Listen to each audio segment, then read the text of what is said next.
Hello, and welcome to the Wonder in the Weeds show, where your host, Christy Ritz-King, is going to talk about the weeds of life and the wonder that I am desperately looking for to try to find my way through the weeds. So I'm all by myself today.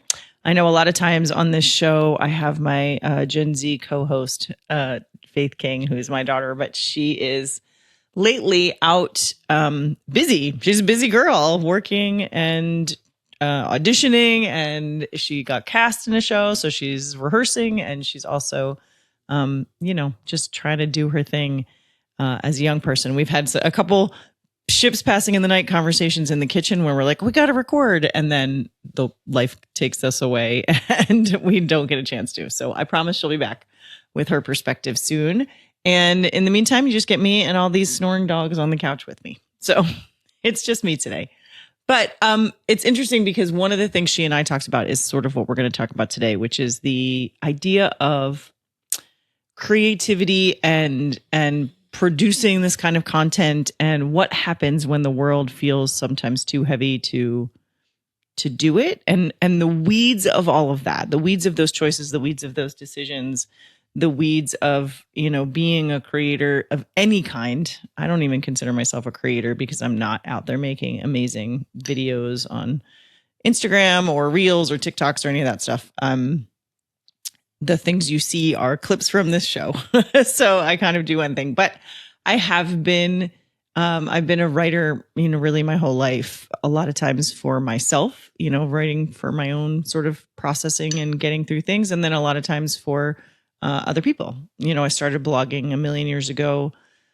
It feels like when blogs were a new thing, when we all sort of opened our Google account, Blogspot blogs, and started writing there about motherhood and parenting and our day-to-day lives. And then that, as you all know now, has taken on a huge difference with influencing and marketing and all of that stuff. So I kind of dropped off of there for a while, but for a long time, that kind of content creation was the way that I connected with other people, as a new person, as a new mom in a new state with not a lot of like in-person connections. Writing on the internet was my way to connect with other people like me. These days, as I'm kind of trying to find out who I am in this new phase of life when kids are gone and I'm in a new place and trying to figure out professionally where I live and all of that stuff. I thought writing and creating and talking to you all on this show and this would be the way through that growth and that transformation process.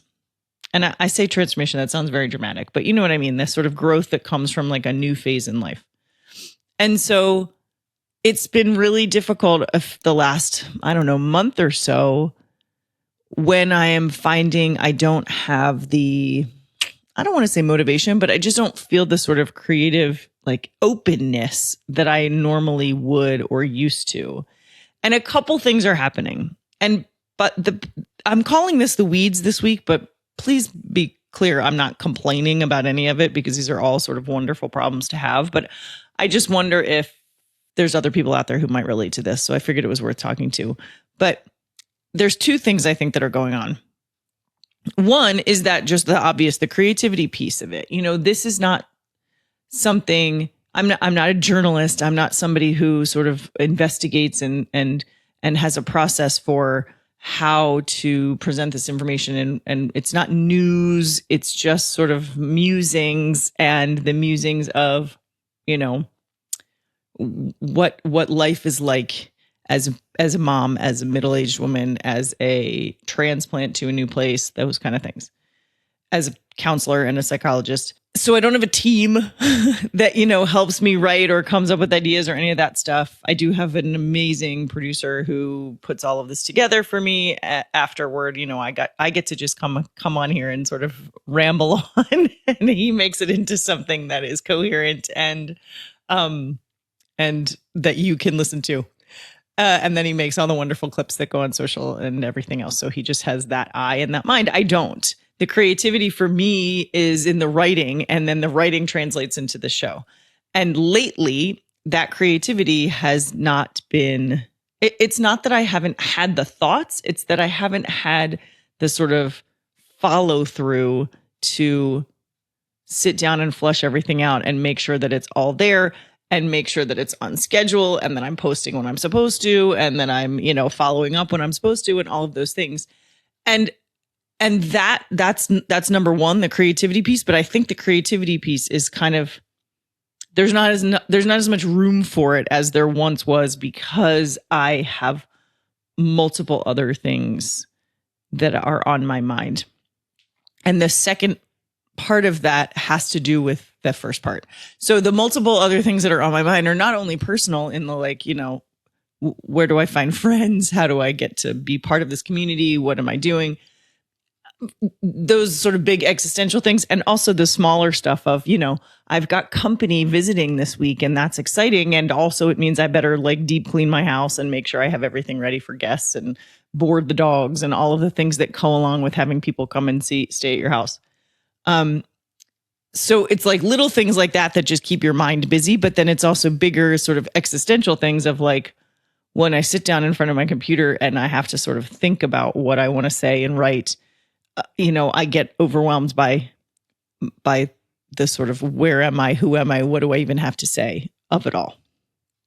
And along with that, so those two sort of personal, internal things that are happening, but along with that, what is both my responsibility and what is my lane as far as what I'm saying and what I'm talking about? And should I be saying and talking about them? One of the sort of, I don't know, not risks, but one of the things I sort of kind of grew up with, quote unquote, in those early days of the internet, of writing on the internet was, what do we do as creators when there's a giant thing that happens in the world? And so I've been around long enough through all of this that I've sort of seen, in the early days of, let's say, Instagram, I'm trying to think of what the first sort of major thing was. But be it a natural disaster, a police shooting, a protest, I refuse to call it a riot, a protest, something that was sort of making national news headlines pre-2016 in the US, we were, if we were talking about what we made our kids for lunch, or we were posting pictures of a field trip, or we were posting pictures of something, we would often stop those everyday things and then post about whatever the big thing was that was happening in the world, no matter what our niche was at the time. We would speak about the things that were happening. Or if you didn't, so a couple things would happen. You'd either stop what you were doing and speak about the thing that was happening. You would stop what you were doing and not speak about anything, was usually acceptable also. Or you would be the person or the brand or the whatever that just kept posting your regular content and sort of acted as if there wasn't this big, huge thing happening in the world. And that was never okay. Either publicly it was okay, but it also just never sat right with me when I would see people and or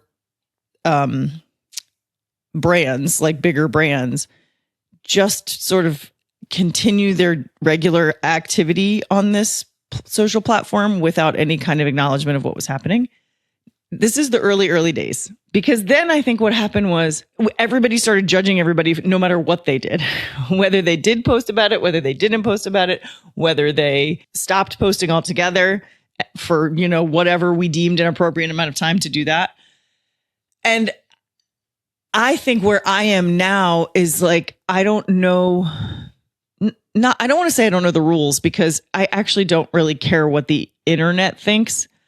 I do care, though, what's the right thing to say and do. So, in that vein, what is my responsibility and what is my lane? What is my voice here?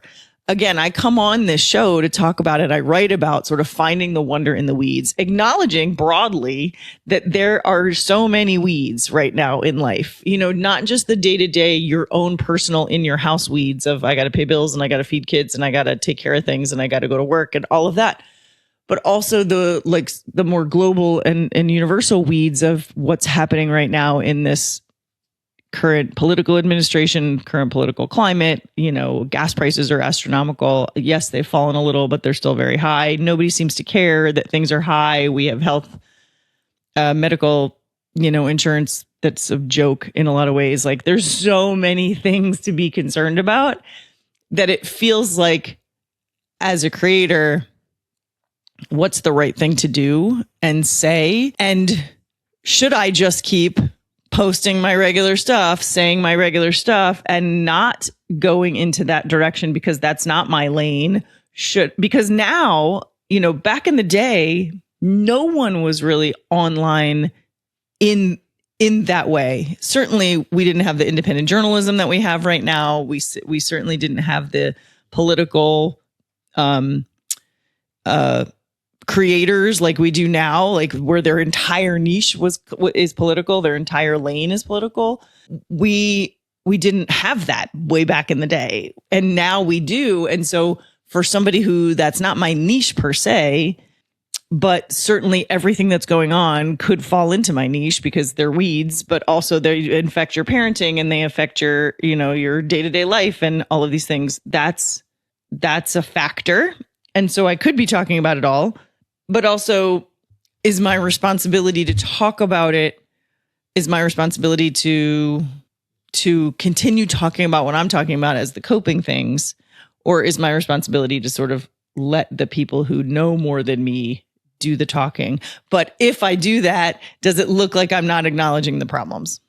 So it just is this quagmire of how am I to best use my voice? How am I to best do good in the world with the privilege and the power that I have, as this safe woman sitting in her safe home and not, I don't have any of the major crises that are happening.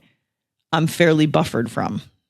I mean, I'm in a city where there's major crises happening on a day-to-day basis, but I do not look like the person that they are coming after. So I have the power and the privilege to be able to go and do things that some other people don't right now. So how do I then also use my voice? And I'm new here. If this were Jersey and I'd been here for 18 years or 17 years, I feel like I might have a little more footing and understand more like what I can say and what I can do. But I'm so new here. I don't even sometimes know where the neighborhoods are that things are happening. And so I do what I can, but should I be talking about it? Am I the one to be talking about it? Or should I just point to other people talking about it?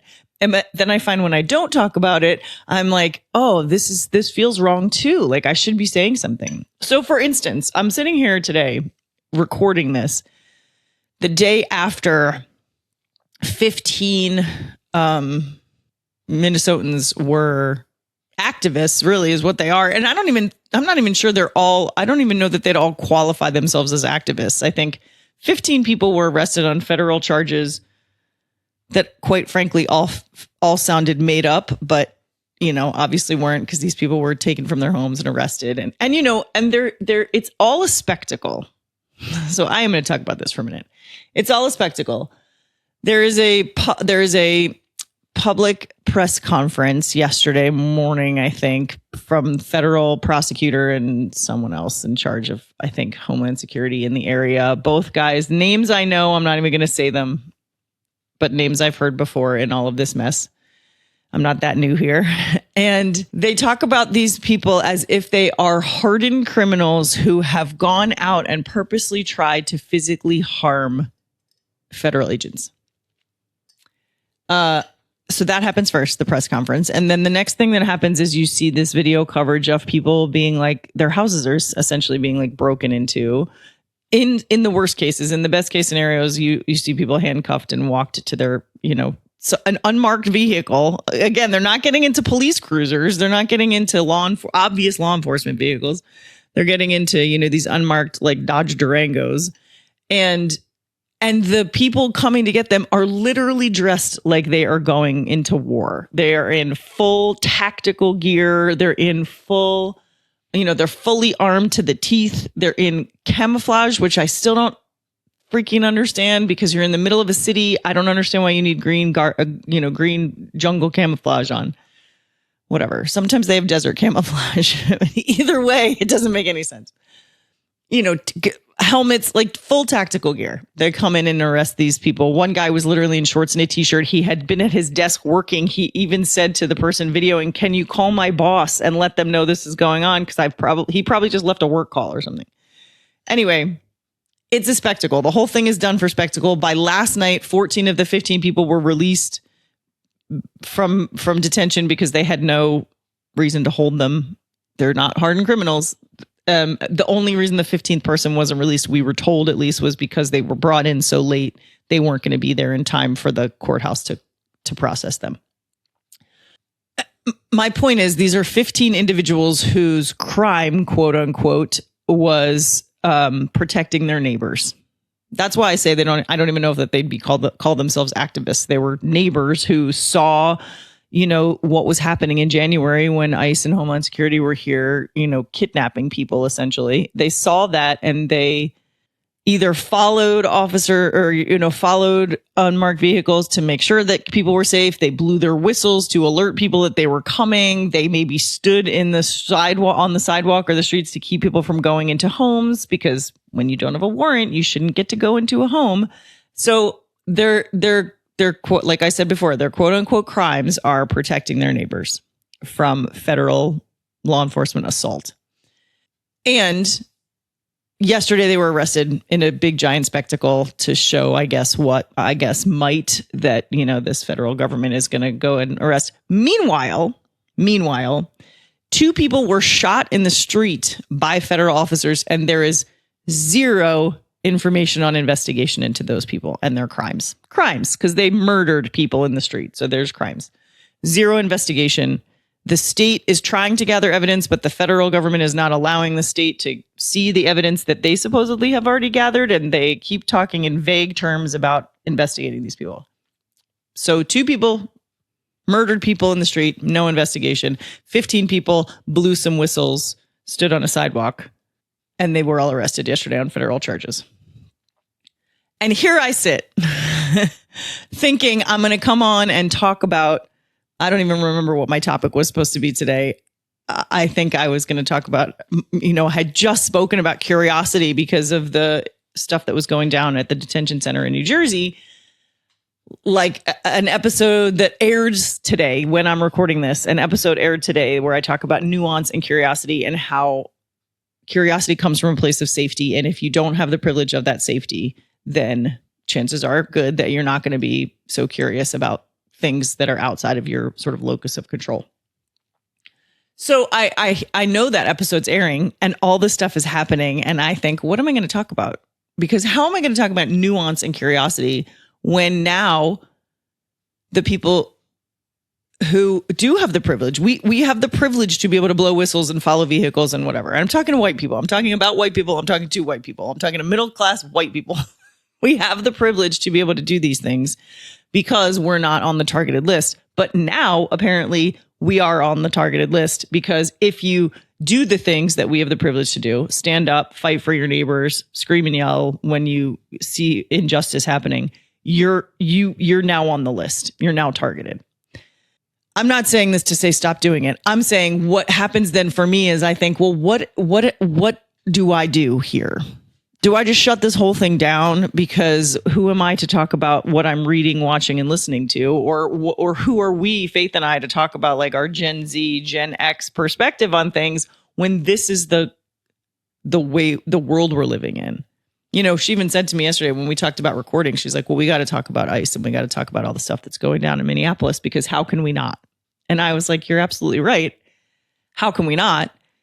And also, I oftentimes don't feel like qualified enough to speak about it. So that's part of where I get in the like, let me just shut the whole thing down because who am I to be speaking at all?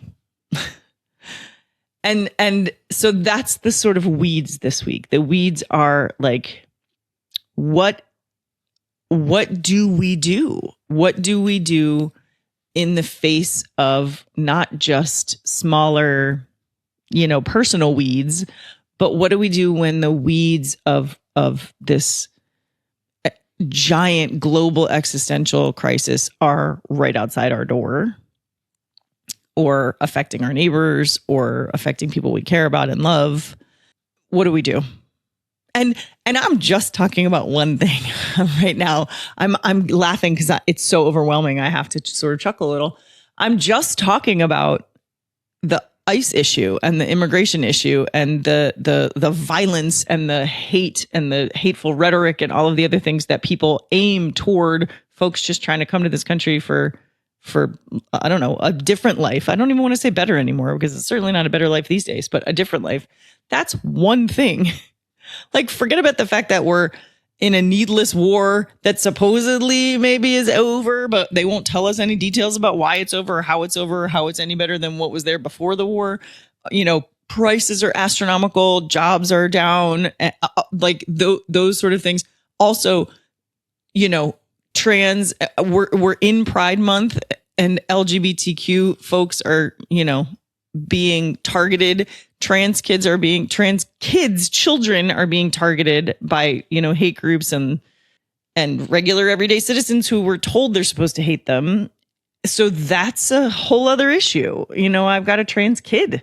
Like I don't, and before I knew I had a trans kid, I felt really passionately about this subject anyway. It didn't matter whether one of mine was or wasn't. I felt really passionately about LGBTQ, specifically trans rights. And so should I talk about that? Maybe I should talk more about that. Maybe I shouldn't talk about that because I am not a trans person and I'm not somebody who's walking the walk. Maybe I should have people on. Like, these are all the things that go through my head 24/7 pretty much. What do I talk about? How do I talk about? What's my responsibility? How do I bring it to the world? How do I make sure that people know these things are going on? You know, I do this whole episode about curiosity and then I can't help but think, well, should I be helping people know some more information? Because maybe they just don't know the information and I could be a resource for them to get the information. And then the other side of my brain goes, who do you think you are? You're not a source of information on these topics because you're not an expert on these topics. You can understand why I need the cup of coffee, right? Like, this is pretty exhausting, but I also know I'm not alone. I know there are a lot of us out here who are doing the same thing and trying to sort of figure out where we fit in this, what our responsibility is, how we do more. Are we doing enough and are we doing the right things? I know I'm not alone in that because I've talked to so many people who are feeling the same way and they don't have, you know, YouTube shows or podcasts or Substacks or any of that stuff. They just are regular everyday people trying to figure out how to be better neighbors, humans, citizens of the world. Whew. And again, I feel bad because this is the second episode, I think, where I've come here and said, well, I don't know that I really have any answers to this. These are just all questions spinning around in my head right now, which is really indicative of the weeds that we talk about a lot on this show.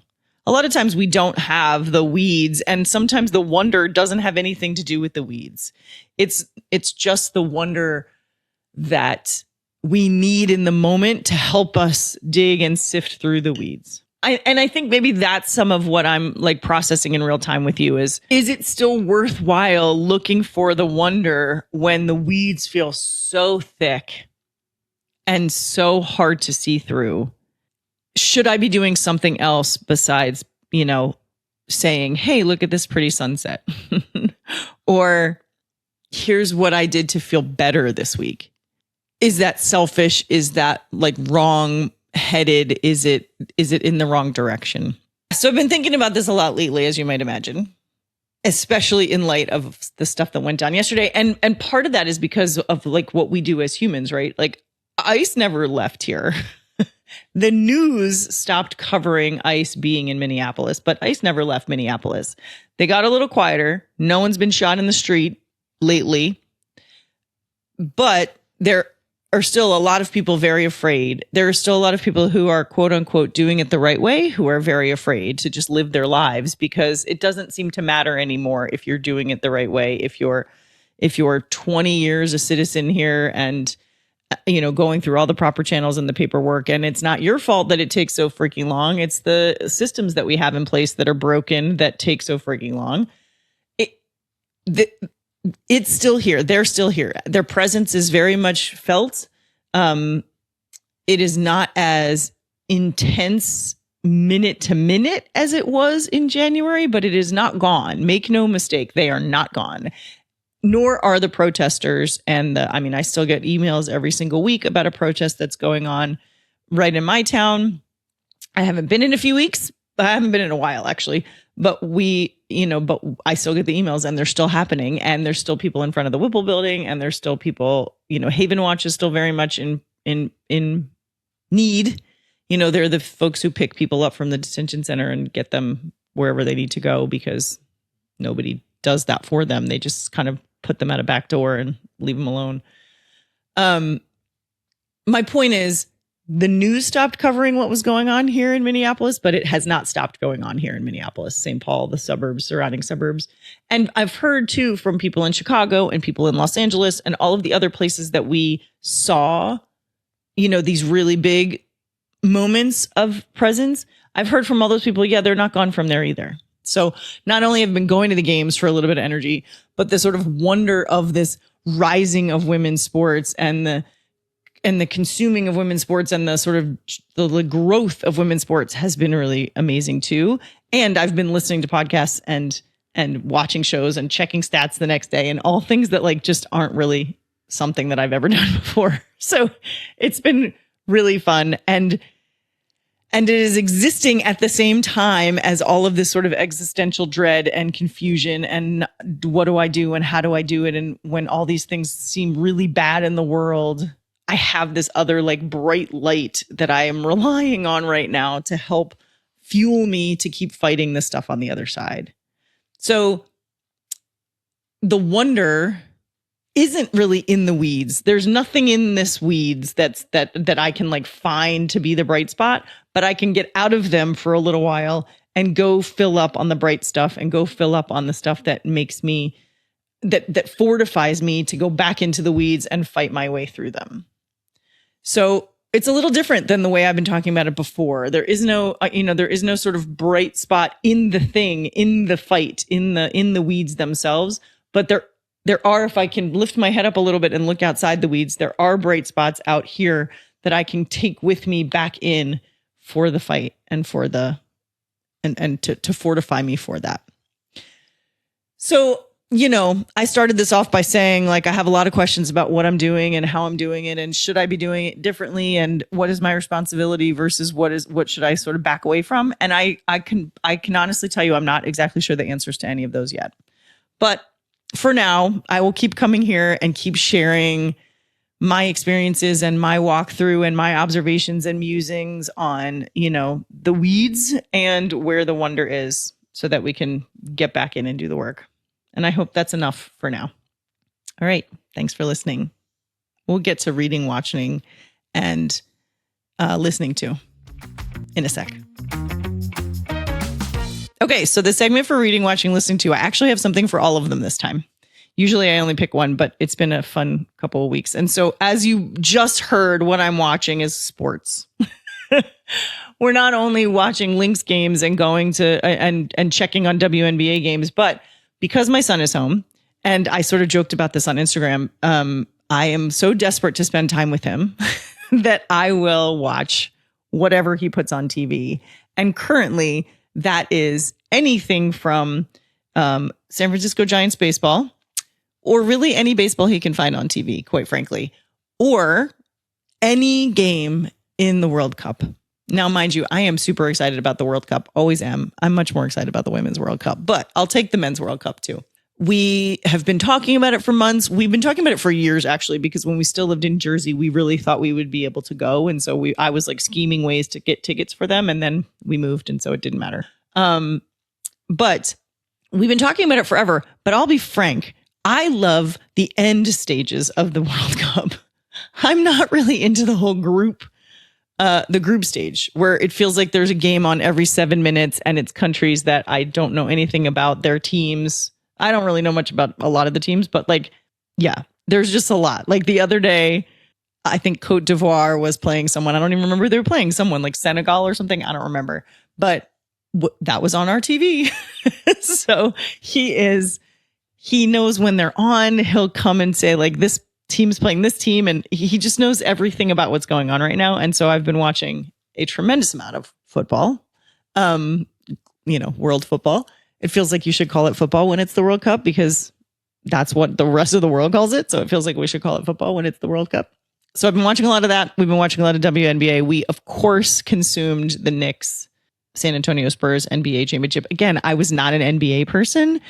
I wasn't even really a Knicks person when I was there, but I know so many people that I care about that are like diehard Knicks fans and have been waiting for this.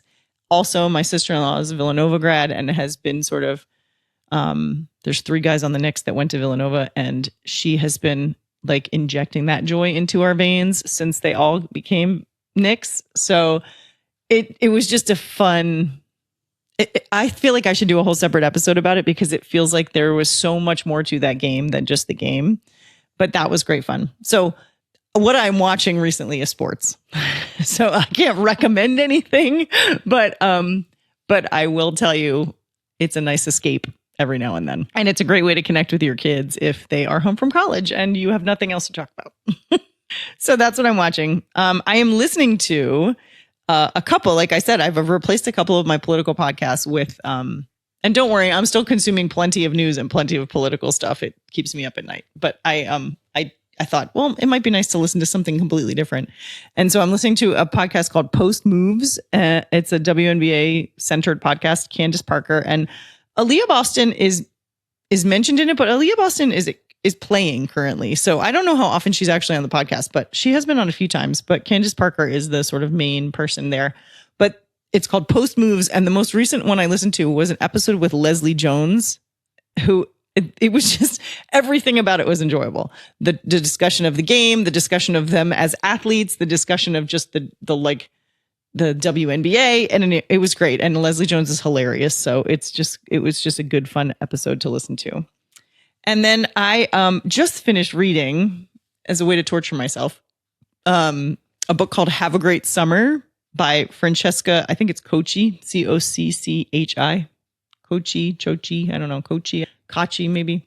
It's called Have a Great Summer, and it's just a lovely little rom-com, but it is set in not just the Jersey Shore, but like specifically where I raised my kids, Jersey Shore, which isn't always talked about. A lot of times the Jersey Shore is like, people will say Cape May, or they'll say the like Philadelphia suburb Jersey Shore. This was more Monmouth and a little bit of Ocean County, which is like what I consider the New York Jersey Shore. It was a fake town, but it was very clearly not a fake town. Like, we're on to you, Francesca. We know what you were talking about. But it was so fun and nostalgic. And I maybe shouldn't have read it right at the beginning of summer because it made me so homesick and so sad. But also it was just a really delicious story that was also so familiar. You sort of felt like you knew the people. So give it a shot, even if you're not from the Jersey Shore or know anything about the Jersey Shore. It's a really great book, and it's a cute sort of, high school folks get a do-over again. So it's called Have a Great Summer by Francesca Cocchi. And that's all I got. That's what I'm reading, watching, and listening to. And until next time, the weeds are so thick, but keep looking for the wonder because it helps you get through them. Thanks for listening. Remember, we're on Substack, so subscribe, share it with your friends, sign up for weekly emails. Hopefully I will be inspired and start to write a little bit more than I do now. Take care. Till next time.